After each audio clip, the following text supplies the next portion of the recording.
নমস্কাৰ, মই পৰেশ মালাকাৰে প্ৰাসংগিক প্ৰশ্নলৈ আপোনালোকক আদৰণি জনাইছোঁ। এতিয়া নিৰ্বাচনৰ বতৰ। আজি মনোনয়ন পত্ৰ দাখিলৰ শেষ দিন আছিল আৰু আজি আমি গম পাইছোঁ যে বিভিন্ন দলৰ পৰা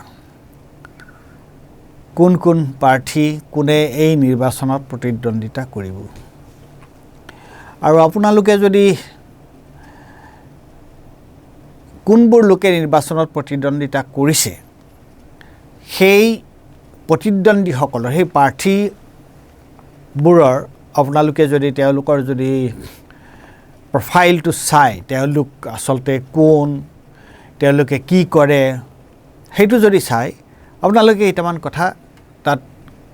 লক্ষ্য কৰিব। মানে বেছিভাগৰ ক্ষেত্ৰতে, দুই একৰ কথাটো বেলেগ, যে তাৰ বেছিভাগ প্ৰাৰ্থীয়েই আপোনালোকে দেখা পাব যে তেওঁলোক এটা নিৰ্দিষ্ট ৰাজনৈতিক দলৰ, তেওঁলোকে প্ৰায় বাৰে তেওঁলোক নিৰ্বাচনত অংশগ্ৰহণ কৰি আহিছে। তেওঁলোক হয় কেতিয়াবা MLA হৈছে, কেতিয়াবা মন্ত্ৰী হৈছে। যিকেইটা নতুন দল, সেই নতুন দলকেইটাৰ কথাটো অলপ বেলেগ, যেনেকৈ ধৰক ৰাইজৰ দল বা অসম জাতীয় পৰিষদ, তেওঁলোকৰ কথাটো বেলেগ। কিন্তু বাকী ভাৰতীয় জনতা পাৰ্টি হওক বা কংগ্ৰেছ হওক, বিশেষকৈ ভাৰতীয় জনতা পাৰ্টি আৰু কংগ্ৰেছ আৰু অসম গণ পৰিষদ, এই দলকেইটা, এইকেইটা দল, অসম গণ পৰিষদো আজি বহুত পুৰণা দল হ'ল। 1986 চনত যেতিয়া অসম চুক্তি হৈছিল, অসম চুক্তিৰ ঠিক পিছতে অসম গণ পৰিষদ দলৰ জন্ম হৈছিল। তেতিয়াহ'লে এই যিবোৰ প্ৰাৰ্থী আছে, যিসকল লোকে প্ৰাৰ্থিত্ব বিচাৰিছে, সেইসকল মানে ইংৰাজীত যাক ভেটাৰান বুলি কয় আৰু অসমীয়াত প্ৰবীণ, তেওঁলোক ৰাজনীতিবিদ। আৰু তাৰ বেছিভাগৰে আপোনালোকে দেখা পাব যে এই যিসকল ৰাজনীতিবিদ আছে, তেওঁলোকৰ হয় কিছুমানে আপোনাৰ খুব ধনী ব্যৱসায়ী, আৰু নহয় তেওঁলোকে ৰাজনীতি কৰি যথেষ্ট টকা পইচা কৰিছে। আৰু গতিকে যথেষ্ট টকা পইচা থকা মানুহৰে বেছিভাগৰ ক্ষেত্ৰতে দেই মই কৈছোঁ, টকা পইচা থকা মানুহে ৰাজনীতি কৰিব নোৱাৰিব তেনেকুৱা কোনো কথা নহয়, নিশ্চয় কৰিব পাৰিব। কিন্তু এই যে ক্ষমতা লগত টকা পইচাৰ যিটো সম্পৰ্ক, সেইটো এটা অতি তাৎপৰ্যপূৰ্ণ কথা।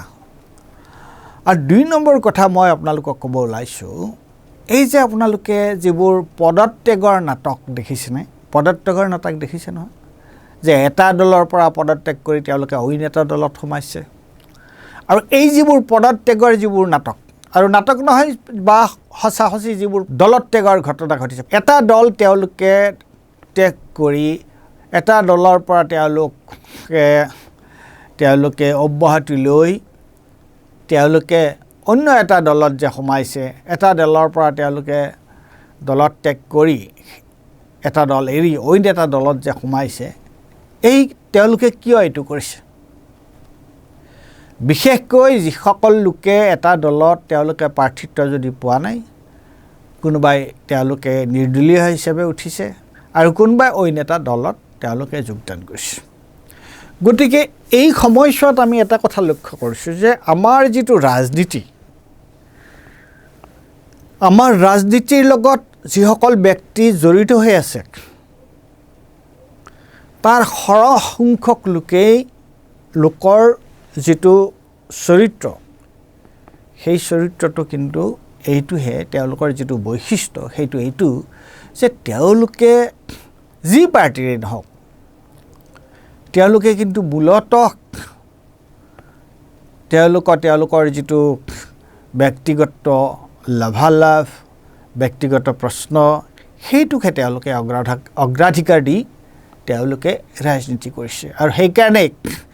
নিজৰ ব্যক্তিগত স্বাৰ্থত যদি কেতিয়াবা তেওঁলোকৰ হিনদেৰি হয়, তেতিয়াহ'লে তেওঁলোকে যিটো দলত ইমান দিন তেওঁলোকে যিটো দল কৰি আছে তৎক্ষণাৎ সেইটো দলৰ পৰা তেওঁলোকে অব্যাহতি ল'বৰ পৰা বা সেই দলটো ত্যাগ কৰিবলৈ তেওঁলোকে এবাৰো চিন্তা কৰি নাছে। আৰু তেনেকুৱা শেহতীয়া ঘটনা আমি দেখা পাইছোঁ ক'ত বিশেষকৈ আমি কংগ্ৰেছ দলৰ পৰা যি দুজন ব্যক্তি পদত্যাগ কৰিছে এই বিষয়ে মই এটা সুকীয়াকৈ মই এই বিষয়ে এটা আলোচনা কৰিছোঁ। আজি সেইটোক লৈ বিশেষ আলোচনা নকৰোঁ, কিন্তু আপোনালোকে ভাবি চাওক প্ৰদ্যুৎ বৰদলৈৰ লোক, আপোনালোকে ভাবি চাওক ভূপেন বৰাৰ দৰে লোক, তেওঁলোকে পদত্যাগ কৰিছে। ভাৰতীয় জনতা পাৰ্টিৰ পৰাও তেনেকুৱা মানুহে পদত্যাগ কৰিছে, বহুদিন ভাৰতীয় জনতা পাৰ্টিৰ লগত থকা বা অসম গণ পৰিষদত থকা। এতিয়া প্ৰশ্নটো হ'ল তাৰমানে যিসকল ব্যক্তি দলমত নিৰ্বিশেষে যিসকল ব্যক্তিয়ে সৰহ সংখ্যকৰ কথা কৈছোঁ, মই সকলোৰে কথা কোৱা নাই, ব্যতিক্ৰম নিশ্চয় আছে। মূলতঃ যিবোৰ ব্যক্তিয়ে ইমান দিন ৰাজনীতি কৰি আহিছে আৰু যিটো ৰাজনীতিৰ ফলাফল আমি সকলোৱে দেখিছোঁ আমাৰ চকুৰ আগত, সেইবোৰ মানুহে আকৌ ৰাজনীতি কৰিবলৈ গৈ আছে, সেইবোৰ মানুহে আকৌ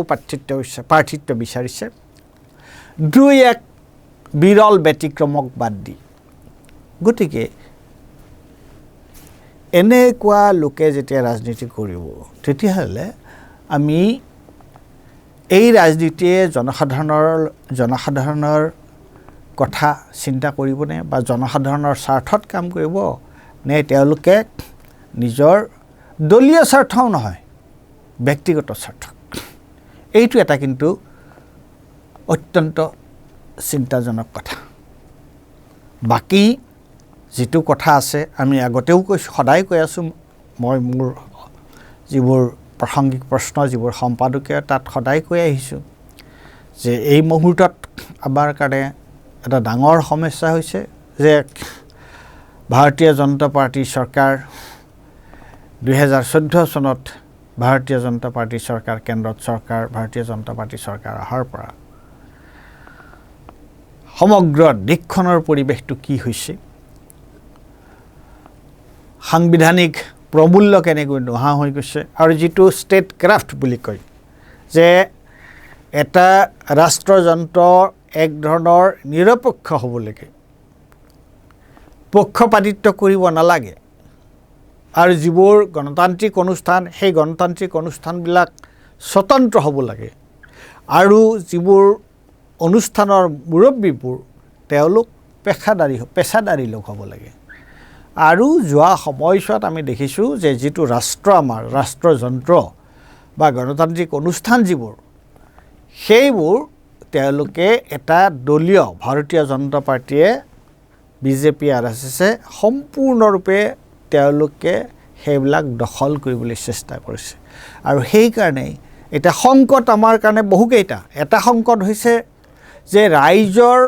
স্বাৰ্থৰ কাৰণে চিন্তা কৰা ব্যক্তি ৰাজনীতিত খুব কম পৰিমাণে আহিছে, নতুন ধ্যান ধাৰণা থকা মানুহ ৰাজনীতিলৈ খুব কম পৰিমাণে আহিছে।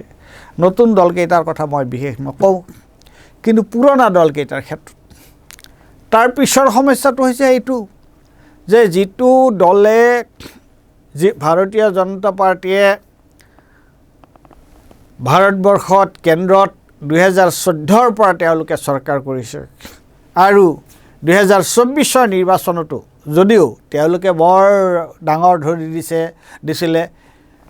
ইছ বাৰ চৰ্চা পাৰ, কিন্তু সেইটো নহ'ল জানিবা। তেওঁলোকে 240তে তেওঁলোক বা 245 তেওঁলোক ৰ'ব লগা হ'ল। কিন্তু তৎসত্ত্বেও তেওঁলোকে নীতিশ কুমাৰ আৰু চন্দ্ৰবাবু নাইডুৰ সহায়ত তেওঁলোকে চৰকাৰ কৰিলে, আৰু চৰকাৰ কৰি তেওঁলোকে কিন্তু তেওঁলোকৰ যিটো আগ্ৰাসন সেই আগ্ৰাসনটো সম্পূৰ্ণৰূপে তেওঁলোকে অটুট ৰাখিছে।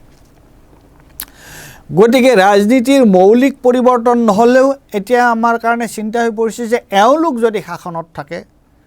আৰু আমি দেখিছোঁ অসমত আমি কি দেখিছোঁ যে 2016ৰ পৰা ইয়াত ভাৰতীয় জনতা পাৰ্টি চৰকাৰ আছে। প্ৰথম 5 বছৰ গ'ল, সৰ্বানন্দ সোণোৱাল মুখ্যমন্ত্ৰী আছিল, আৰু তাৰ পিছৰ 5 বছৰততো আমাক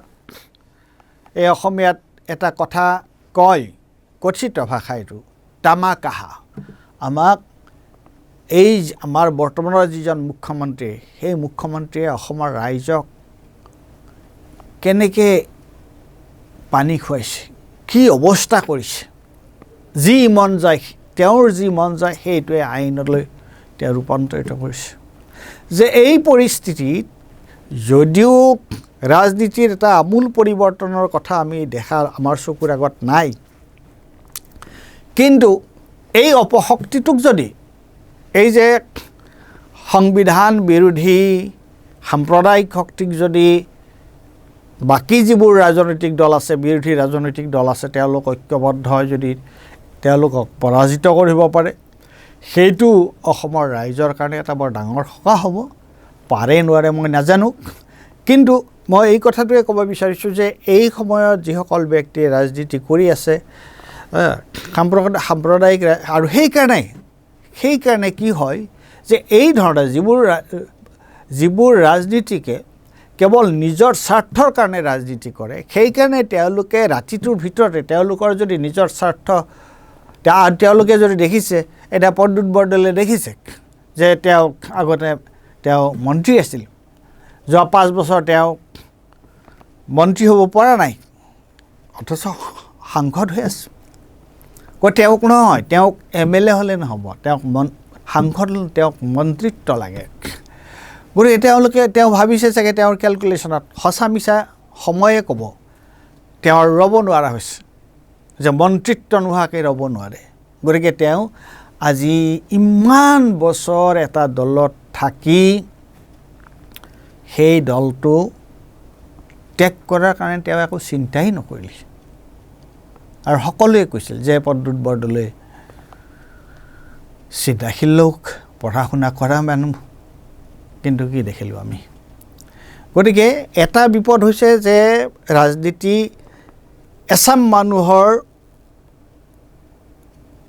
মানুহে ৰাজনীতিত বৰ পীৰা পাৰি বহিছে আৰু যিবিলাকৰ নতুন চিন্তা চৰ্চা ধ্যান ধাৰণা নাই সেইকাৰণে ৰাজনীতিলৈ নতুন মানুহ নতুন পুৰুষে যি দলৰে নহওক কিয় অৱশ্যে বিজেপিৰ দৰে সাম্প্ৰদায়িক দলত নতুন পুৰুষ থাকিলেও একো লাভ নহ'ব গতিকে অন্যান্য দলবিলাকত নতুন চিন্তাৰ নতুন পুৰুষে ৰাজনীতিত যোগদান কৰাটো অতি জৰুৰী হৈ পৰিছে আৰু বৰ্তমান ভাৰতীয় গণতন্ত্ৰৰ যি সংকট আমি দেখিছোঁ সেই সংকট এই অসমৰ নিৰ্বাচনৰ ক্ষেত্ৰতো আমি সেই কথাটো লক্ষ্য কৰিছোঁ যে ইয়াত যদি এই সাম্প্ৰদায়িক শক্তিৰ বিৰোধিতা কৰা হয় তেওঁলোক মৌলিক পৰিৱৰ্তনৰ মৌলিক যিবোৰ কথা সেইবিলাকত একে থাকিলেও অন্ততঃ তেওঁলোকে যদি সাম্প্ৰদায়িকতাৰ বিৰোধিতা কৰে বিভাজন কৰি ৰাজনীতি কৰা এই কথাটোৰ বিৰোধিতা কৰে তেনেকুৱা ধৰণৰ কিবা এটা যদি হয় সেইকাৰণে বিৰোধী ঐক্যৰ প্ৰশ্নটো আহিছিল সেইকাৰণে বিৰোধী ঐক্যৰ প্ৰশ্নটো গুৰুত্বপূৰ্ণ কিন্তু যি নহ'লেও আমি এই সময়ছোৱাত আমি দেখিছোঁ এই নিৰ্বাচনৰ সময়ত দেখিছোঁ যে কোনে ৰাজনীতি নিয়ন্ত্ৰণ কৰে আৰু ৰাজনীতিত কোনবোৰ মানুহ মূলতঃ এই ৰাজনীতিৰ লগত জড়িত হৈ আছে গতিকে সেইবোৰ আৰু সেইকাৰণে এই ৰাজনীতিৰ যোগেদি এই ৰাজনীতিয়ে যে আমাৰ মানুহৰ জীৱনৰ মৌলিক সমস্যা সমাধান কৰাত যে আচলতে সহায়ক হ'ব পৰা নাই তাৰ মূল কাৰণ এইটোৱে এইবোৰ প্ৰশ্ন মই যিকেইটা প্ৰশ্ন উত্থাপন কৰিছোঁ আপোনালোকে ভাবি চাব আপোনালোকে নিজে ভাবি চাব যে এই প্ৰশ্নবোৰ মই যিবোৰ কথা কৈছোঁ যিবোৰ প্ৰশ্ন উত্থাপন কৰিছোঁ সেইবোৰ প্ৰশ্ন প্ৰাসংগিক হয়নে নহয় আৰু সেই সন্দৰ্ভত আপোনালোকৰ মতামত দিব ধন্যবাদ